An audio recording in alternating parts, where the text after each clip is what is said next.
നമ്മൾ ഇതുവരെ കണ്ടെത്തിയിട്ടുള്ളതിൽ വെച്ച് ഏറ്റവും അപകടകാരികളായ ഉൽക്കകളിലൊന്നാണ് അപ്പോഫിസ് ആസ്ട്രോയിഡ്. 2029 ഇത് ഭൂമിയുടെ അടുത്തുകൂടെ പോകും. അടുത്തെന്ന് വെച്ചാൽ വെറും 32,000 കിലോമീറ്ററുകൾക്ക് അകലെക്കൂടെ. അതിന്റെ 12 മടങ്ങ് ദൂരത്തിലാണ് ചന്ദ്രൻ പോലും ഭൂമിയിൽ നിന്നുമായിരിക്കുന്നത്. എന്തിനേറെ പറയുന്നു, ഭൂമിക്ക് ചുറ്റും വലം വെക്കുന്ന ജിയോ സിങ്ക്രണസ് സാറ്റലൈറ്റുകൾ പോലും ഭൂമിയിൽ നിന്നും 40,000 കിലോമീറ്ററുകളിലും കൂടുതൽ ദൂരത്തിലാണ്. ഇത് ഭൂമിക്ക് സമീപത്ത് കൂടെ പോകുമ്പോൾ രാത്രി ആകാശത്തിൽ ഒരു നക്ഷത്രത്തിനെ പോലെ തിളങ്ങി നിൽക്കും. അപ്പോൾ ലോകമെമ്പാടുമുള്ളവർക്കും ഇതിനെ നഗ്നനേത്രങ്ങളാൽ തന്നെ കാണാൻ കഴിയും. ഇത് ശരിക്കും വിസ്മയാവഹമായ ഒരു കാര്യമാണ്.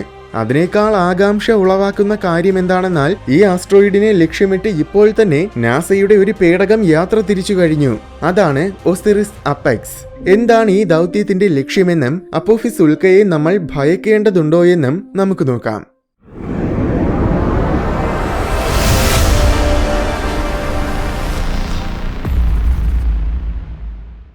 യുഎസിലെ കിച്ച് പീക്ക് നാഷണൽ ഒബ്സർവേറ്ററിയിൽ വെച്ച് 2004 ജൂൺ 19 അപ്പോഫിസ് ആസ്ട്രോയിഡിനെ കണ്ടെത്തിയത്.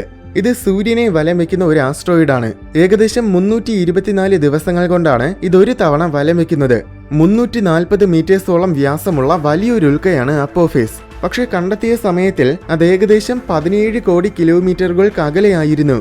അതുകൊണ്ട് ഇത്രയും വലിയ ഉൽക്കയായിരുന്നിട്ടും ആദ്യം ഇതിനെ പ്രധാനപ്പെട്ട ഒന്നായിട്ട് പരിഗണിച്ചിരുന്നില്ല. എന്നാൽ തുടർന്നുള്ള നിരീക്ഷണങ്ങളിൽ നിന്നും സൂര്യന് ചുറ്റും വലം വയ്ക്കുന്നതിനിടയിൽ ഇതിന്റെ ഓർബിറ്റ് ഭൂമിയുടെ ഓർബിറ്റുമായിട്ട് കൂട്ടിമുട്ടുന്നുണ്ടെന്ന് മനസ്സിലായി. അതിനാൽ ഇത് 2029 ഭൂമിയിൽ വന്ന് പതിക്കാൻ 3% സാധ്യതയുണ്ടെന്ന് കണ്ടെത്തി. രേഖപ്പെടുത്തിയിട്ടുള്ള മനുഷ്യ ചരിത്രത്തിൽ ഇതുവരെ ഇത്രയും വലിയൊരു ഉൽക്ക വന്ന് പതിച്ചിട്ടില്ല. അതുകൊണ്ട് തന്നെ ഈ വാർത്ത വലിയ പ്രശസ്തി നേടി. ആദ്യം 2004 MN4 എന്നായിരുന്നു ഇതിന് നൽകിയിരുന്ന പേര്. എന്നാൽ അപ്പോഫിസിനെ കണ്ടെത്തിയവർ സ്റ്റാർഗേറ്റ് SG-1 എന്നൊരു TV ഷോയുടെ ആരാധകരായിരുന്നു. അതിൽ ഭൂമിയെ നശിപ്പിക്കാൻ ശ്രമിക്കുന്ന ഒരു അന്യഗ്രഹ ജീവിയാണ് അപ്പോഫിസ്. അതുകൊണ്ടാണ് ഈ ഉൽക്കയ്ക്കും അവർ അപ്പോഫിസ് എന്ന് പേര് നൽകിയത്. അപ്പോഫിസ് എന്ന പേരിൽ ഗ്രീക്ക് ഐതിഹ്യത്തിലും ഒരു രാക്ഷസ ജീവിയുണ്ടായിരുന്നു. ഭൂമിയെ പോലെയുള്ള ഗ്രഹങ്ങളെ നശിപ്പിക്കുന്നതാണ് ഈ രാക്ഷസ ജീവിയുടെയും ദൗത്യം. അപ്പോൾ എന്തുകൊണ്ടും അപ്പോഫിസ് എന്ന പേര് ഈ ഉൽക്കയ്ക്ക് വളരെ ഉത്തമമാണ്. എന്തായാലും ഇതിന്റെ സഞ്ചാരപഥത്തിനെ കുറിച്ച് കൃത്യമായി മനസ്സിലാക്കാൻ ജ്യോതിശാസ്ത്രജ്ഞർക്ക് കഴിഞ്ഞിരുന്നില്ല.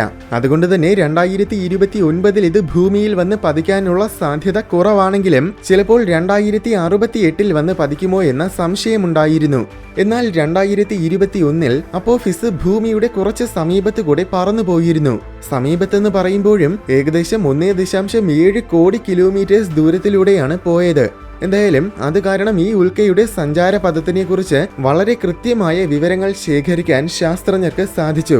ഈ വിവരങ്ങളുടെ അടിസ്ഥാനത്തിൽ കണക്കുകൂട്ടി നോക്കിയപ്പോൾ ഇനി അടുത്ത 100 വർഷക്കാലം അപ്പോഫിസ് ഭൂമിയിൽ വന്ന് പതിക്കാൻ തീരെ സാധ്യതയില്ലെന്ന് തിരിച്ചറിഞ്ഞു. പക്ഷെ ഇത് നിലവിലത്തെ ഡാറ്റയുടെ അടിസ്ഥാനത്തിൽ പറയുന്നതാണ്.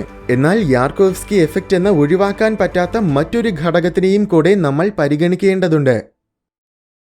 സൂര്യനിൽ നിന്നും വരുന്ന സോളാർ റേഡിയേഷൻസും ബഹിരാകാശത്തിലുള്ള കറങ്ങുന്ന വസ്തുക്കളും തമ്മിലുള്ള പരസ്പര പ്രവർത്തനത്തിനെയാണ് യാർക്കോവ്സ്കി എഫക്റ്റ് എന്ന് പറയുന്നത്. ഇത് ഉൽക്കകളിലും ഉണ്ടാകും. കാരണം ഉൽക്കകളും കറങ്ങുന്ന വസ്തുക്കളാണ്. സോളാർ റേഡിയേഷൻ കാരണം സൂര്യന് നേർക്ക് നിൽക്കുന്ന ആസ്ട്രോയിഡിന്റെ വശം, അതായത് പകൽ വശം ചൂടാകും. അത് കറങ്ങി മറുവശത്തിലെത്തുമ്പോൾ, അതായത് രാത്രിയാകുമ്പോൾ തണുക്കുകയും ചൂട് പുറത്തു വിടുകയും ചെയ്യും. ഇങ്ങനെ ആസ്ട്രോയിഡിൽ നിന്നും ചൂട് പുറത്തു പോകുമ്പോൾ അത് തിരിച്ച് ആസ്ട്രോയിഡിലേക്കും ചെറിയൊരു ത്രസ്റ്റ് ചെലുത്തും. അത് കാരണം കാലക്രമേണ അതിന്റെ സഞ്ചാരപഥത്തിൽ വ്യതിയാനം സംഭവിക്കും. ഇതാണ് യാർക്കോവ്സ്കി എഫക്റ്റ്. ഇത് തീരെ ദുർബലമായ എഫക്റ്റ് ആയതിനാൽ വലിയ ബഹിരാകാശ വസ്തുക്കളെ ഇത് ബാധിക്കില്ല എന്ന് തന്നെ പറയാം. എന്നാൽ ഏകദേശം 10 കിലോമീറ്റേഴ്സ് വരെയുള്ള വസ്തുക്കളെ ഇത് കാര്യമായി ബാധിക്കും. അവയുടെ സഞ്ചാരപഥത്തിൽ വളരെ വലിയ വ്യത്യാസം വരുത്താൻ ഈ എഫക്റ്റിന് കഴിയും. പക്ഷെ യാർക്കോവ്സ്കി എഫക്റ്റ് എന്നത് കണക്കുകൂട്ടാൻ വളരെ പ്രയാസമുള്ള ഒരു കാര്യമാണ്. എങ്ങനെയായിരിക്കും ഇത് അപ്പോഫിസിന്റെ സഞ്ചാരത്തിനെ ബാധിക്കുന്നതെന്ന് കൃത്യമായി നമുക്ക് ഊഹിക്കാൻ കഴിയില്ല. അതിനാൽ ഭാവിയിൽ ഇത് ഭൂമിക്ക് സമീപം വരുമ്പോൾ ഇതിന്റെ കൃത്യമായ സ്ഥാനം എവിടെയായിരിക്കുമെന്നും നമുക്ക് കണക്കുകൂട്ടി നോക്കാനാകില്ല. അതുകൊണ്ട് യാർക്കോവ്സ്കി എഫക്റ്റ് എത്രത്തോളം ശക്തമായി അപ്പോഫിസിനെ ബാധിക്കുന്നു എന്നതിനെ അടിസ്ഥാനപ്പെടുത്തി അത് പോകാൻ സാധ്യതയുള്ള സകല സഞ്ചാരപഥങ്ങളെയും ശാസ്ത്രജ്ഞർക്ക് പരിഗണിക്കേണ്ടതുണ്ട്. അങ്ങനെ നോക്കിയപ്പോൾ അതിൽ ചില സഞ്ചാരപഥങ്ങൾ ഭൂമിയുടെ ഗ്രാവിറ്റേഷണൽ കീഹോൾസിലൂടെയാണ് പോകുന്നതെന്ന് കണ്ടുപിടിച്ചു. ഒരു ഉൽക്ക ഒരു ഗ്രഹത്തിന് സമീപത്ത് കൂടെ പോകുമ്പോൾ ഗ്രഹത്തിന്റെ ഗ്രാവിറ്റി കാരണം ഭാവിയിൽ അത് ഗ്രഹവുമായിട്ട് കൂട്ടിയിടിക്കുന്ന തരത്തിൽ അതിന്റെ സഞ്ചാരപഥം മാറാൻ സാധ്യതയുള്ള സ്ഥലങ്ങളാണ് ഗ്രാവിറ്റേഷണൽ കീ ഹോൾസ്. ചുരുക്കി പറഞ്ഞാൽ ഭൂമിക്ക് സമീപമുള്ള ഏതെങ്കിലും ഗ്രാവിറ്റേഷണൽ കീഹോളിലൂടെയാണ് അപ്പോഫിസ് കടന്നു പോകുന്നതെങ്കിൽ അത് ഭാവിയിൽ തീർച്ചയായും ഭൂമിയിൽ വന്ന് പതിക്കും. അപ്പോഫിസിനെ കണ്ടെത്തിയ നാൾ മുതൽ ജ്യോതിശാസ്ത്രജ്ഞരെല്ലാം അതിന്റെ സഞ്ചാരപഥത്തിനെ നിരന്തരമായിട്ട് നിരീക്ഷിക്കുന്നുണ്ട്. ശാസ്ത്രജ്ഞരാദ്യം കണക്കുകൂട്ടിയ സഞ്ചാരപഥത്തിൽ നിന്നും വളരെ ചെറിയ രീതിയിൽ അപ്പോഫിസ് വ്യതിചലിക്കുന്നുണ്ടെന്നാണ് ഒബ്സർവേറ്ററികളിലൂടെ നടത്തിയ നിരീക്ഷണങ്ങളിലൂടെ നമുക്ക് മനസ്സിലാക്കാൻ കഴിയുന്നത്. അങ്ങനെയാണെങ്കിൽ 2029 ഇത് ഭൂമിയിൽ വന്ന് പതിക്കാനുള്ള സാധ്യതയില്ലെങ്കിലും 2068 ഇത് സംഭവിക്കാനുള്ള സാധ്യത പൂർണ്ണമായും തള്ളിക്കളയാനാകില്ല. ആസ്ട്രോയിഡിന്റെ താപനിലയിൽ വരുന്ന വ്യത്യാസം, ആസ്ട്രോയിഡിന്റെ ആന്തരിക ഘടന, സൗരക്കാറ്റ്, അങ്ങനെ യാർക്കോവ്സ്കി എഫക്റ്റിനെ സ്വാധീനിക്കുന്ന നിരവധി ഘടകങ്ങളുണ്ട്. ഈ ഘടകങ്ങളെയെല്ലാം മനസ്സിലാക്കിയാൽ മാത്രമേ യാർക്കോവ്സ്കി എഫക്റ്റ് കാരണം അപ്പോഫിസിന്റെ സഞ്ചാരപഥത്തിൽ വരുന്ന വ്യത്യാസങ്ങൾ കൃത്യമായി തിരിച്ചറിയാൻ കഴിയുകയുള്ളൂ. പക്ഷെ അതൊക്കെ മനസ്സിലാക്കാൻ ഭൂമിയിലുള്ള ഒബ്സർവേറ്ററികൾക്ക് ഒരുപാട് പരിമിതികളുണ്ട്. എന്നാൽ സമീപത്ത് ചെന്ന് നിരീക്ഷണങ്ങൾ നടത്തിയാൽ അതെല്ലാം നമുക്ക് മനസ്സിലാക്കാൻ പറ്റും. അതിനുവേണ്ടിയാണ് നാസ ഒസിറിസ് അപെക്സ് എന്ന ദൗത്യം ചെയ്യുന്നത്. ഇത് ശരിക്കും പണ്ട് 2016 വിക്ഷേപിച്ച പേടകമാണ്. 4, 3, 2, 1 and liftoff of OSIRIS-REx. Its 7-year mission to boldly go to the asteroid Bennu and back. Bennu എന്നൊരു ആസ്ട്രോയിഡിൽ ചെന്നിറങ്ങി അതിൽ നിന്നും സാമ്പിൾസ് ശേഖരിച്ച ശേഷം ആ സാമ്പിൾസ് തിരികെ കൊണ്ടുവരുന്ന ദൗത്യവുമായിട്ടാണ് ഈ പേടകത്തിനെ വിക്ഷേപിച്ചത്. ഒസിറിസ് റെക്സ് എന്നായിരുന്നു ആ ദൗത്യത്തിന്റെ പേര്. 2020 ഇത് ബെന്നുവിൽ ചെന്നിറങ്ങി സാമ്പിൾസ് ശേഖരിച്ച ശേഷം തിരികെ ഭൂമിയിലേക്കുള്ള യാത്ര തുടങ്ങി. കഴിഞ്ഞ വർഷം സെപ്റ്റംബറിൽ അത് ഭൂമിക്ക് സമീപം വന്നപ്പോൾ സാമ്പിൾസ് വെച്ചിരുന്ന ചെറിയ ക്യാപ്സ്യൂളിനെ അത് പുറത്തുവിട്ടു. ആ ക്യാപ്സ്യൂൾ പാരച്യൂട്ടിന്റെ സഹായത്തോടെ യുഎസിലെ ഒരു മരുഭൂമിയിൽ സുരക്ഷിതമായിട്ട് വന്ന് ലാൻഡ് ചെയ്തു. അങ്ങനെ ആ ദൗത്യം വിജയകരമായി പൂർത്തിയാക്കി. എന്നാൽ അപ്പോഴും ഒസിറിസ് പേടകത്തിന്റെ യാത്ര തുടർന്നുകൊണ്ടിരുന്നു. ക്യാപ്സ്യൂളിനെ പുറത്തുവിട്ട് ദൗത്യം പൂർത്തിയാക്കിയ ശേഷം ഉടൻ തന്നെ അതിന്റെ അടുത്ത ദൗത്യം ആരംഭിച്ചു.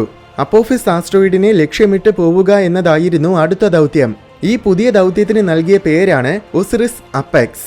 ഇപ്പോഴിത് സൂര്യന് ചുറ്റും വലം വെച്ചുകൊണ്ടിരിക്കുകയാണ്. ഇനി 2029 അപ്പോഫിസ് ഭൂമിക്ക് സമീപത്ത് കൂടെ പോകുമ്പോൾ ഭൂമിയുടെ ഗ്രാവിറ്റി ഉപയോഗിച്ച് ഒസിറിസ് അപെക്സ് അപ്പോഫിസിന് സമീപത്ത് പോയി അതിന് ചുറ്റും വലം വെക്കാൻ തുടങ്ങും. പിന്നെ 18 മാസങ്ങളോളം കാലം അപ്പോഫിസിനെ വലം വെച്ചുകൊണ്ട് തന്നെ പഠനങ്ങൾ നടത്തും. പക്ഷേ ബെന്നുവിൽ ചെന്നിറങ്ങിയതുപോലെ ഇത് അപ്പോഫിസിലും ചെന്നിറങ്ങി സാമ്പിൾസ് ശേഖരിക്കില്ല.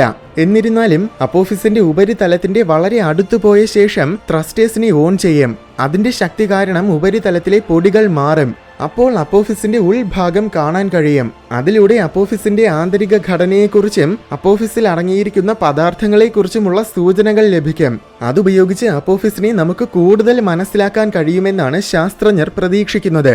ഏകദേശം 1.5 വർഷം സമയം കൊണ്ട് അപ്പോഫിസിന്റെ ഉപരിതലത്തിന് ഇത് പൂർണ്ണമായും സ്കാൻ ചെയ്യും. ഇതിലൂടെ അപ്പോഫിസിന്റെ ആകൃതി വളരെ കൃത്യമായിട്ട് നമുക്ക് അറിയാൻ കഴിയും.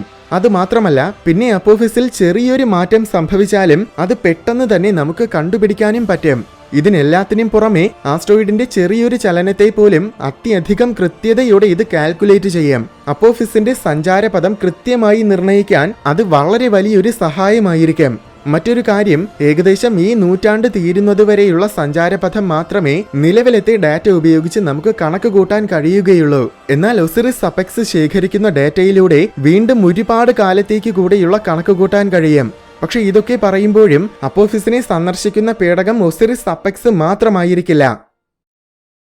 2026 വിക്ഷേപിക്കാൻ പദ്ധതിയിട്ടിരിക്കുന്ന മറ്റൊരു ദൗത്യമാണ് അപ്പോഫിസ് പാത്ത് ഫൈൻഡർ. വിക്ഷേപിച്ച് വെറും 1 വർഷം കൊണ്ട് തന്നെ ഇത് അപ്പോഫിസിലെത്തും. അപ്പോൾ അപ്പോഫിസിന് സമീപത്ത് കൂടെ പറന്നു പോകുന്ന ആദ്യത്തെ പേടകം ഇതായിരിക്കുമെന്നാണ് പ്രതീക്ഷിക്കുന്നത്. അതിനു പുറമെ ഒരു കൂട്ടം സാറ്റലൈറ്റുകളെ ഒരുമിച്ച് അയക്കുന്ന ഒരു ദൗത്യത്തിന്റെ ആശയം നാസയും മുന്നോട്ട് വെച്ചിട്ടുണ്ട്. അപ്പോഫിസിനെ മാത്രമല്ല, ഭൂമിക്ക് ഭീഷണിയാകാൻ സാധ്യതയുള്ള എല്ലാ ഉൽക്കകളെയും അത് നിരീക്ഷിക്കും. അതോടൊപ്പം അവയുടെ സഞ്ചാരപഥങ്ങൾ നിർണ്ണയിക്കുകയും ചെയ്യും. ഇവയ്ക്ക് പുറമെ അപ്പോഫിസിലേക്ക് നിരവധി ദൗത്യങ്ങൾ ഇപ്പോൾ വിവിധ സ്പേസ് ഏജൻസികൾ പ്ലാൻ ചെയ്യുന്നുണ്ട്. പക്ഷേ ഈ ദൗത്യങ്ങളെല്ലാം നിലവിൽ ആശയങ്ങൾ മാത്രമാണ്. അവ നടപ്പിലാക്കാൻ എത്രത്തോളം സാധ്യതയുണ്ടെന്നറിയില്ല. എന്തായാലും ലോകത്തിനെ സംരക്ഷിക്കാൻ ഇത്തരം ദൗത്യങ്ങൾ തീർച്ചയായും നമുക്ക് വളരെ അത്യാവശ്യമാണ്.